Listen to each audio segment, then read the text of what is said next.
Hi friends, welcome to ಬಿಂದು Deepak channel. ನಾನಿವತ್ತು ರಾಗಿ ರೊಟ್ಟಿ ಮತ್ತು ಉಪ್ಸಾರು ಖಾರನ ಮಾಡ್ತಾ ಇದ್ದೀನಿ. ಇದಕ್ಕೆ ಏನೇನು ಬೇಕಂತ ನೋಡೋಣ ಬನ್ನಿ. ನಾನಿಲ್ಲಿ ಅರ್ಧ ಕೆಜಿಯಷ್ಟು ರಾಗಿ ಹಿಟ್ಟನ್ನ ತಗೊಂಡಿದ್ದೀನಿ. 3 ಈರುಳ್ಳಿನ ಸಣ್ಣದಾಗಿ ಹೆಚ್ಚಿಟ್ಕೊಂಡಿದ್ದೀನಿ. ಸ್ವಲ್ಪ ಜೀರಿಗೆ ತಗೊಂಡಿದ್ದೀನಿ. ಈಗ ನಾನು ಒಂದು ಬಟ್ಲಿಗೆ ರಾಗಿ ಹಿಟ್ಟನ್ನ ಹಾಕೋತಿದ್ದೀನಿ. ಇದಕ್ಕೆ ನಾನು ಕಟ್ ಮಾಡಿರೋ ಈರುಳ್ಳಿನೂ ಹಾಕೋತಿದ್ದೀನಿ.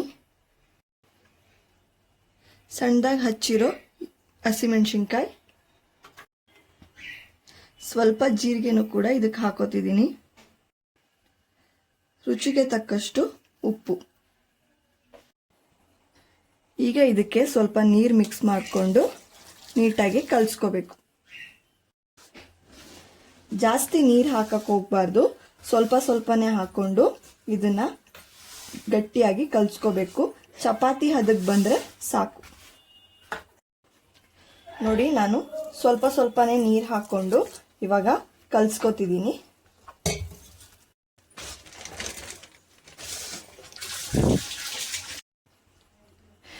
ಜಾಸ್ತಿ ನೀರನ್ನ ಹಾಕೋಬಾರ್ದು, ಯಾಕೆ ಅಂದರೆ ಈರುಳ್ಳಿಲೂ ಕೂಡ ನೀರು ಬಿಟ್ಕೊಳ್ಳುತ್ತೆ. ಹಾಗಾಗಿ ಸ್ವಲ್ಪ ಸ್ವಲ್ಪ ನೀರು ಹಾಕ್ಕೊಂಡು ನೀಟಾಗಿ ಇದನ್ನು ಕಲಿಸ್ಕೋಬೇಕು. ನೋಡಿ, ಈ ಥರ ಉದ್ರುದ್ರಾಗಿರುತ್ತೆ.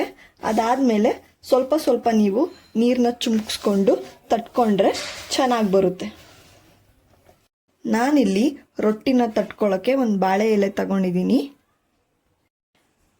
ನೋಡಿ, ರೊಟ್ಟಿ ಈ ಥರ ಇದೆ.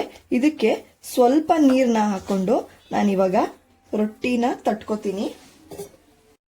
ನೋಡಿ, ಸ್ವಲ್ಪ ನೀರನ್ನ ತಗೊಂಡು ನಾನು ಇಷ್ಟಕ್ಕೆ ಮಾತ್ರ ಹಾಕ್ಕೊಂಡು ಇದನ್ನು ಮಾತ್ರ ಸ್ವಲ್ಪ ತೆಳ್ಳಗೆ ಮಾಡಿಕೊಂಡು ಕಲಿಸ್ಕೊತಿದ್ದೀನಿ. ಈಗ ಇಷ್ಟಾದರೆ ಸಾಕು. ತಟ್ಕೊಳ್ಳೋ ಹಾಗೆ ನಾವು ಕಲಿಸ್ಕೋಬೇಕು. ಗ್ಯಾಸ್ ಹಚ್ಕೋತಿದ್ದೀನಿ. ಈಗ ಇದಕ್ಕೆ ಹಲ್ಲೆನ ಕಾಯಕ್ಕಿಡ್ತಿದ್ದೀನಿ. ಬಾಳೆ ಎಲೆ ಮೇಲೆ ಎಣ್ಣೆ ಹಾಕೋತಿದ್ದೀನಿ. ಎಣ್ಣೆನ ಎಲ್ಲ ಕಡೆಗೂ ನೀಟಾಗಿ ಸ್ಪ್ರೆಡ್ ಮಾಡ್ಕೋಬೇಕು. ಇವಾಗ ಸ್ವಲ್ಪ ಹಿಟ್ಟನ್ನ ತಗೊಂಡು ಇದ್ರ ಮೇಲೆ ನೀಟಾಗಿ ತಟ್ಕೋಬೇಕು.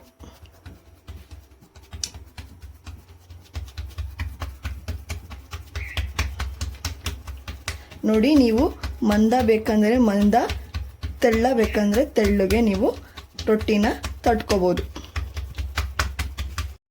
ನೋಡಿ, ಇವಾಗ ನಾನು ತೆಳ್ಳಗೆ ತಟ್ಕೊಂಡಿದ್ದೀನಿ. ಇದನ್ನು ಹಲ್ಲೆ ಮೇಲೆ ಹಾಕೊಳ್ಳೋಣ. ಇವಾಗ ಹಲ್ಲೆ ಕಾದಿದೆ. ಇದಕ್ಕೆ ತಟ್ಕೊಂಡಿರೋ ರೊಟ್ಟಿನ ನಾನು ಹಾಕೋತಿದ್ದೀನಿ.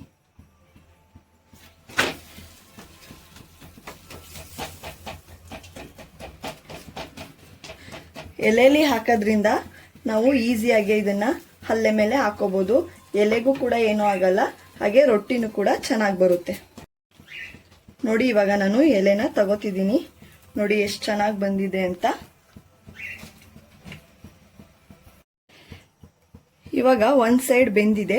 ಇದ್ರ ಮೇಲೆ ಸ್ವಲ್ಪ ನೀರನ್ನ ಹಾಕ್ಕೊಂಡು ಈ ಥರ ಸವರ್ಕೋಬೇಕು. ನೋಡಿ, ನಾನು ನೀರನ್ನ ಎಲ್ಲ ಕಡೆಗೂ ನೀಟಾಗಿ ಸವರ್ಕೊಂಡಿದ್ದೀನಿ. ಇವಾಗ ಇದನ್ನು ಮಡ್ಚಾಕಬೇಕು.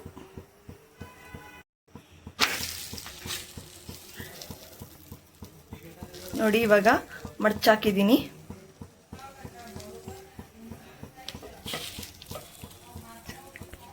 ನೋಡಿ, ಇದು ಚೆನ್ನಾಗಿ ಒಂದು ಸೈಡ್ ಬೆಂದಿದೆ, ಇನ್ನೊಂದು ಸೈಡು ಕೂಡ ಬೆಂದಿದೆ. ಇವಾಗ ಸ್ವಲ್ಪ ಈ ಕಡೆ ಕೂಡ ಬೇಯಿಸೋಕ್ಕೆ ತಿರ್ಚ್ತಾ ಇದ್ದೀನಿ. ಬೆಂದ ನಂತರ ಸ್ವಲ್ಪ ಎಣ್ಣೆನ ನಾನು ಇದ್ರ ಮೇಲೆ ಹಾಕೋತಿದ್ದೀನಿ.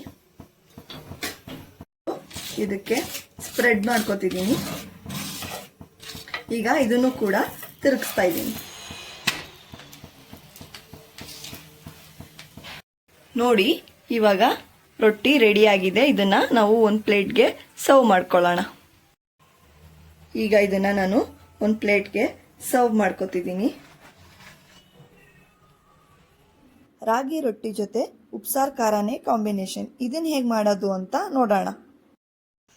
50 ಗ್ರಾಮಷ್ಟು ನಾನು ಒಣಮೆಣ್ಸಿನ್ಕಾಯಿ ತೊಗೊಂಡಿದ್ದೀನಿ. 1 ಸ್ಪೂನ್ ಮೆಣಸು ತೊಗೊಂಡಿದ್ದೀನಿ. ಸ್ವಲ್ಪ ಬೆಳ್ಳುಳ್ಳಿ ತೊಗೊಂಡಿದ್ದೀನಿ. ಒಂದು ಹಿಡಿ ಕೊತ್ತಂಬರಿನ ನಾನು ಸಣ್ಣದಾಗಿ ಹಚ್ಕೊಂಡಿದ್ದೀನಿ. ನಿಂಬೆಹಣ್ಣು ಗಾತ್ರದಷ್ಟು ನಾನು ಹುಣಸೆಹಣ್ಣನ್ನ ತಗೊಂಡಿದ್ದೀನಿ ಇಲ್ಲಿ. ಇವಾಗ ಗ್ಯಾಸ್ ಹಚ್ಚಿ ಇದ್ರ ಮೇಲೆ ನಾನು ಒಂದು ಬಾಣಲಿನ ಇಟ್ಕೋತಾ ಇದ್ದೀನಿ. ಒಣಮೆಣ್ಸಿನ್ಕಾಯಿನ ಹಾಕೋತಿದ್ದೀನಿ. ಒಣಮೆಣ್ಸಿನ್ಕಾಯಿ ಚೆನ್ನಾಗಿ ಫ್ರೈ ಆಗೋವರೆಗೂ ನೀಟಾಗಿ ಇದನ್ನ ಹುರ್ಕೋಬೇಕು. ನೋಡಿ, ಇವಾಗ ಇದು ಫ್ರೈ ಆಗಿದೆ. ಗ್ಯಾಸ್ ಆಫ್ ಮಾಡೋಣ. ಒಂದು ಜಾರ್ ತಗೊಂಡಿದ್ದೀನಿ. ಇದಕ್ಕೆ ಆವಾಗಲೇ ಹುರಿದಿಟ್ಕೊಂಡಿರೋ ಮೆಣಸಿನ್ಕಾಯಿನ ಹಾಕೋತಿದ್ದೀನಿ.